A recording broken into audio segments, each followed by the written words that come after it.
నమస్తే. Trainee IPS Uday Krishna Reddy ఆత్మహత్యాయత్నం.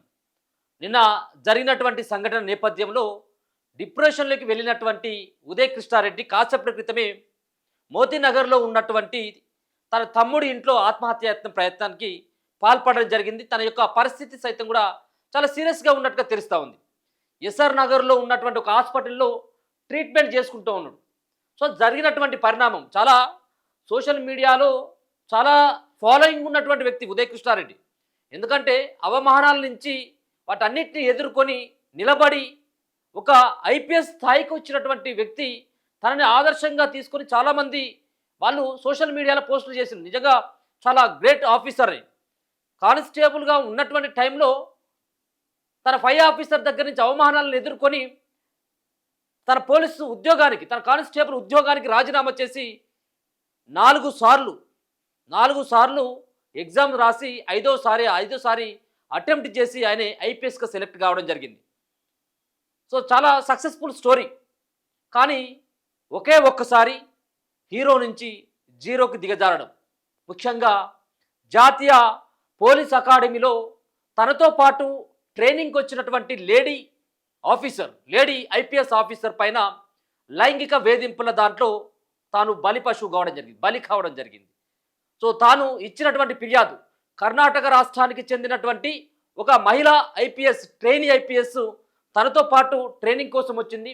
ఆ training జరుగుతున్నటువంటి టైంలోనే నెల రోజులుగా నన్ను వేధిస్తున్నాడు, నా జుట్టు పట్టి లాగుతున్నాడు, అలాగే నా మొబైల్ ఫోన్ తీసుకోవడం జరిగింది, నన్ను లైంగికంగా వేధింపులకు గురి చేయడమే కాకుండా నా యొక్క పర్సనల్ వీడియోలు సైతం కూడా ఆయన చిత్రీకరించడం జరిగింది, నా మెడపైన కత్తి పెట్టి బెదిరించడం జరిగింది, నా భర్తకి పర్సనల్ వీడియోలు సైతం కూడా పంపించి బ్లాక్మెయిల్ చేసేటువంటి ఒక ప్రయత్నం జరిగింది అని చెప్పేసి తాను నిన్న పోలీసులకి కంప్లైంట్ చేయడం జరిగింది.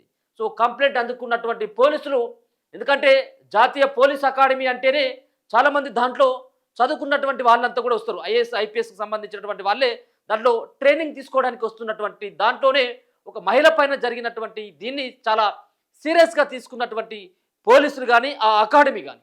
సో మొత్తానికి దీనిపైన ఎంక్వైరీ చేస్తే సీసీ కెమెరాలో రికార్డ్ అయినటువంటి విజువల్స్ ఆధారంగా తన పైన చర్యలు తీసుకోవడం జరిగింది. నిన్ననే ఆమె ఎవరైతే trainee IPS officer lady officer complaint చేయగానే జరిగినటువంటి దానిపైన విచారణ చేపట్టినటువంటి పోలీసులు కానీ, అలాగే మిగతా ఉన్నటువంటి అక్కడ ఉన్నటువంటి అకాడమీలో ఉన్నటువంటి పోలీసులు సైతం కూడా, ఆ అకాడమీలో ఉన్నటువంటి అధికారులు సైతం కూడా దీనిపైన ఇన్వెస్టిగేషన్ చేయడం జరిగింది. దాంట్లో ఈయన ఆ లేడీ ట్రైనీ ఐపీఎస్ అధికారిని పైన ఆయన లైంగిక వేధింపులకు గురి చేసిందని చెప్పేసి కన్ఫర్మ్ చేసుకున్న తర్వాత ఆయనని ఎన్పిఐ నుంచి తాత్కాలికంగా సస్పెండ్ చేయడం జరిగింది. దాంట్లో భాగంగానే, అంటే సస్పెండ్ చేయడం అంటే అది మామూలుగా కాదు కదా.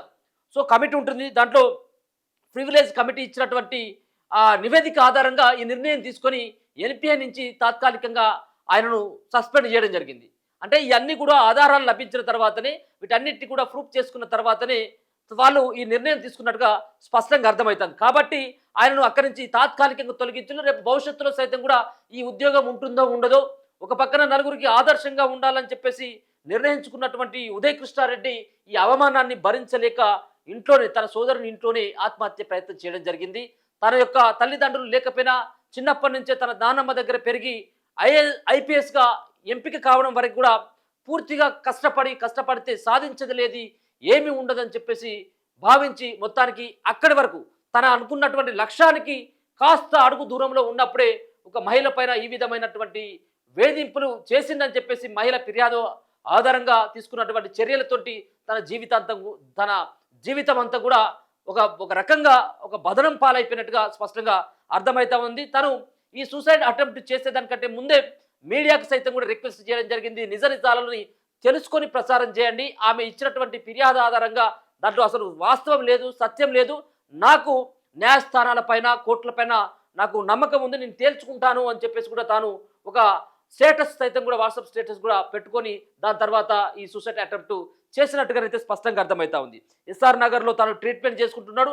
ఆ అమ్మాయి ఇచ్చినటువంటి కంప్లైంట్ ఏవైతే ఉందో చాలా రకాలైనటువంటి అలిగేషన్స్ మీన్స్ ఆమెకు జరిగినటువంటి కావచ్చేమో. సో దానిపైన ఉన్నతాధికారులంతా కూడా దానిపైన విచారణ చేస్తారు. సో ఆమె ఇచ్చినటువంటి ఫిర్యాదులో ప్రత్యేకంగా తాను అకాడమీలో జాయిన్ అయినప్పుడు సో నా ఎమ్మటి పడ్డాడు, నాకు ఆల్రెడీ మ్యారేజ్ కూడా నాకు పెళ్ళైనటువంటి ఆమె 30-35 సంవత్సరాలు ఉన్నటువంటి లేడీ ఆఫీసర్ ఆమె. సో ఆమెను వెంబడించి ఆమెను లైంగికంగా వేధింపులకు గురి చేయడమే కాకుండా తన అకాడమీలోనే తనతో పాటు ట్రైనింగ్ తీసుకుంటున్నటువంటి ఇంకొక వ్యక్తితోటి తనకు సన్నిహిత సంబంధం ఉందని చెప్పేసి అందరి ముందు నా యొక్క పరువును తీసిండు, నా పరువుకి భంగం కలిగించిండు అని చెప్పేసి ఆమె సైతం కూడా ఆ ఫిర్యాదులో పేర్కొనడం జరిగింది. అంతేకాకుండా నా పైన అందరి ముందే కాండమ్స్ ప్యాకెట్ సైతం కూడా నా మొహం మీద విసిరేయడం జరిగింది.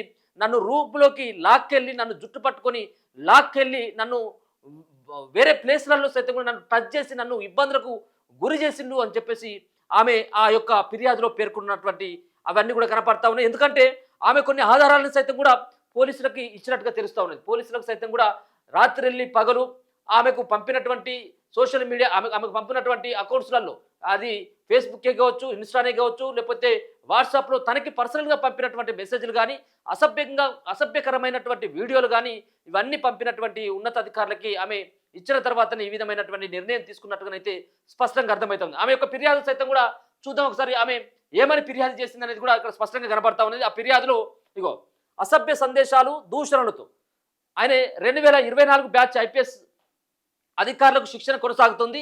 ఈ శిక్షణ పొందుతున్న వారిలో ఏపీకి చెందినటువంటి ఉదయ్ కృష్ణారెడ్డి గత నెల 23వ తేదీ నుంచి తనపై లైంగికంగా వేధింపులకు పాల్పడుతున్నారని కర్ణాటకలోని హల్లి మైసూర్ ప్రాంతానికి చెందిన మహిళా ట్రైనీ పోలీసు ఆఫీసర్ ఎవరైతే ఉన్నారో ఐపీఎస్ అధికారిని పోలీసులకు ఫిర్యాదు చేసి తనకు వాట్సాప్లో అసభ్య సందేశాలు పంపుతున్నారని శిక్షణలోని ఇతర ఐపీఎస్ల ముందు అభ్యంతరకరంగా నిందించారని ఆరోపించారు. అంతేకాకుండా తనకు అకాడమీలోనే మరొకరితో చనువు ఉందని ప్రచారం చేశానని ఆ విషయాన్ని అందరి ముందు అంగీకరించాలని ఒత్తిడి కూడా తీసుకొచ్చిందని చెప్పేసి ఫిర్యాదులో పేర్కొనడం జరిగింది. అంతేకాకుండా ఉదయ్ కృష్ణారెడ్డి ఈ నెల 8న తన ఫోన్లు హక్కుని గదిలోకి తీసుకెళ్లారని ఫోన్ పాస్వర్డ్ చెప్పాలని వేధించారని అసభ్యంగా తాకుతూ అభ్యంతరకర చర్యలకు పాల్పడ్డారని ఆరోపించారు.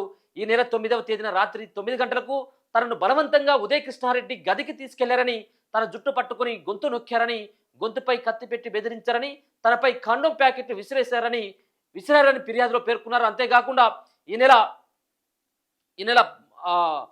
12 అనుకుంటా, ఈ నెల 10న ఉదయం 7:50 సమయంలో తనపైన భౌతిక దాడికి పాల్పడ్డారు. తప్పుడు సమాచారాన్ని తన భర్తకు పంపిస్తానంటూ బ్లాక్మెయిల్ చేశారని పేర్కొన్నారు. ఈ సంబంధించినటువంటి ఘటనపైన సీరియస్గా మరి ఉన్నతాధికారులు కూడా విచారణ కూడా చేపట్టడం జరిగింది.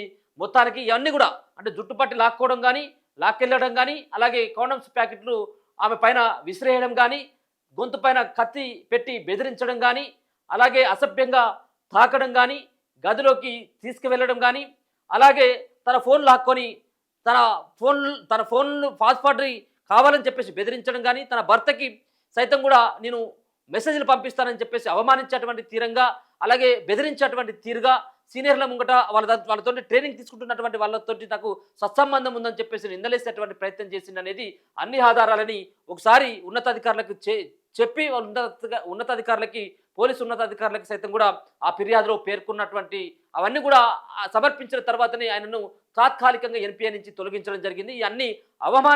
ఈ అవమానాలను భరించలేకనే పూర్తిగా ఆయనే ఆత్మహత్య ప్రయత్నం చేసినట్టుగా స్పష్టంగా అర్థమవుతా ఉన్నది. ఎందుకంటే సోషల్ మీడియాలో చాలా ఫాలోయింగ్ ఉన్నటువంటి వ్యక్తి, సోషల్ మీడియాలో ఇన్ఫ్లుయెన్స్ చేసేటువంటి వ్యక్తి ఈయనే ఉదయ్ కృష్ణారెడ్డి.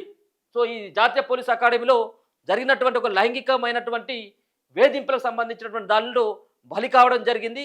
ఈ మొత్తానికి ఏదైతే ఇన్ని రోజుల పాటు హీరోగా ఉన్నటువంటి వ్యక్తి జీరోగా మారుతానేమో అన్నటువంటి ఒక భయంతో సో ఎట్టి పరిస్థితులు మరి వీటి ప్రూఫ్ అయితే అని చెప్పేసి భావించిండా, ఇవి నిజమే మరి రేపు ఇవి అందరి ముందు తెలిసేటువంటి అవకాశం ఉంటుంది కాబట్టి ఇంకా నా పరువు పోతుంది కావచ్చు అని చెప్పేసి భావించిండా తెలియదు. కానీ మొత్తానికి సోదరుని ఇంట్లోనే ఆత్మహత్య ప్రయత్నం చేసి హాస్పిటల్లో చాలా సీరియస్ కండిషన్లో ట్రీట్మెంట్ జరుగుతున్నట్టుగా తెలుస్తూ ఉంది. చూస్తూనే ఉండండి మన తొలి వెలుగు.